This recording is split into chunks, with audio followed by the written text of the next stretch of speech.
Hello JSM ভাইরা, আপনারা সবাই কেমন আছেন? আশা করি আপনারা সবাই ভালো আছেন। আজকে একটা নতুন ভিডিও নিয়ে আসলাম অনেক পুরাতন মোবাইলের চ্যাম্ফনি B9 ফোনটি পাওয়ার অফ। আমরা চার্জারটা দিয়ে দেখছি, চার্জ নেয় না। তারপর এই ফোনটি আজকে আমরা কিভাবে সারবো সেটা আপনাদেরকে দেখানোর চেষ্টা করব। আবার অভিজ্ঞতা থেকে আপনাদেরকে জানাবো যে এটা আমি কিভাবে সারলাম। আপনারা দেখে যদি কোনো উপকৃত হন ভিডিওটি, তাহলে অবশ্যই আমার চ্যানেলটি সাবস্ক্রাইব করবেন এবং ফেসবুক পেজ থেকে দেখে থাকলে আমার পেজটি ফলো করবেন। প্রথমে আমরা মোবাইলটি খুলে নেব এবং দেখছি এখানে ব্যাটারি লাগানো আছে। ব্যাটারিটা খুলব। ব্যাটারিতে চার্জ থাক বা না থাক, আমরা পাওয়ার সাপ্লাইয়ের মাধ্যমে, ডিসি পাওয়ার সাপ্লাইয়ের মাধ্যমে দেখব যে ফোনটা কি অবস্থা।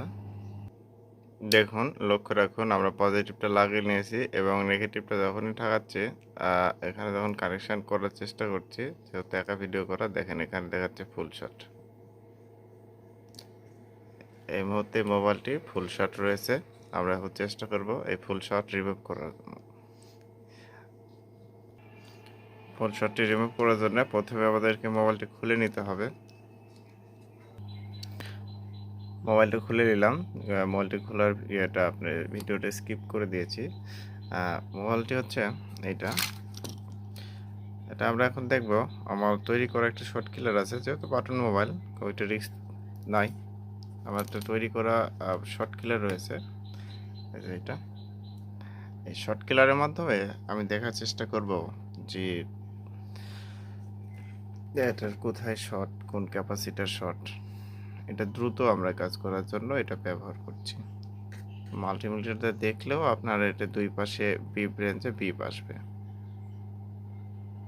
ঠিক আছে,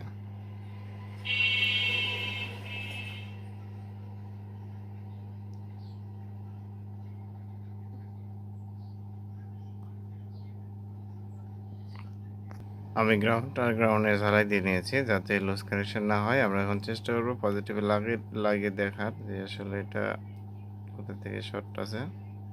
দেখেন মিটার থেকে সিগন্যাল দিচ্ছে যে শর্ট আছে এবং আমি চেষ্টা করবো যে কোথা থেকে শর্ট।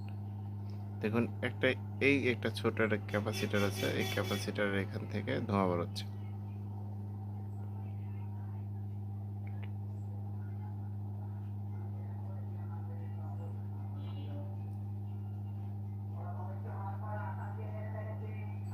আপনারা ভিডিওটি দেখতে পাচ্ছেন কিনা বলতে পারবো না, তবে আমি ভালোভাবে দেখতে পাচ্ছি এখান থেকে ধোঁয়া বেরোচ্ছে। এবং এই পাশে এটা হচ্ছে, এই পাশে একটা ডায়োড আছে এবং এই পাশে একটা ক্যাপাসিটার আছে। ক্যাপাসিটার থেকে ধোঁয়া বেরোচ্ছে। আর প্রথমে ফাইন্ড আউট করবো ক্যাপাসিটারটা। চলুন আমরা ক্যাপাসিটারটা রিমুভ করে দেখি। আপনারা আগে দেখতে পেয়েছেন কিনা আরেকবার দেখাই আপনাদের। স্টিল প্যান্টটা রিমুভ করার পরে আমি এখানে থাকলাম, দেখেন ধোঁয়া বেরোচ্ছে।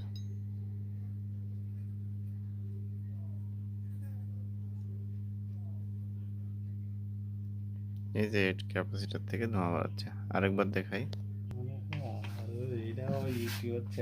আমরা এখন দেখবো যেহেতু এটা শর্ট রিমুভ হয়েছে কিনা, আমাদের শর্ট কিলার দিয়ে আরেকবার পরীক্ষা করতে পারি। দেখি এটা শর্ট রিমুভ হয়েছে কিনা। আমরা গ্রাউন্ডে ধরলাম, মিটারে দেখেন এবার আর অফ হচ্ছে না, সিগন্যাল দিচ্ছে না। এখন আমরা চেক করব যে মোবাইলটা চালু হয় কিনা। যেহেতু আমাদের শর্ট রিমুভ হয়ে গেছে, এখন আমরা চেক করব জাস্ট ফোনটা চালু হয় কিনা।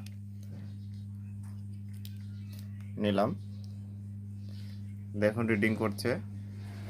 আশা করি ফোনটা চালু হয়ে গেছে, কিন্তু ডিসপ্লেতে সাদা না লেখা আছে, একটু পরে আসছে। তাই এটা অনেক পুরাতন মোবাইল, যার কারণে এই ভার্সন।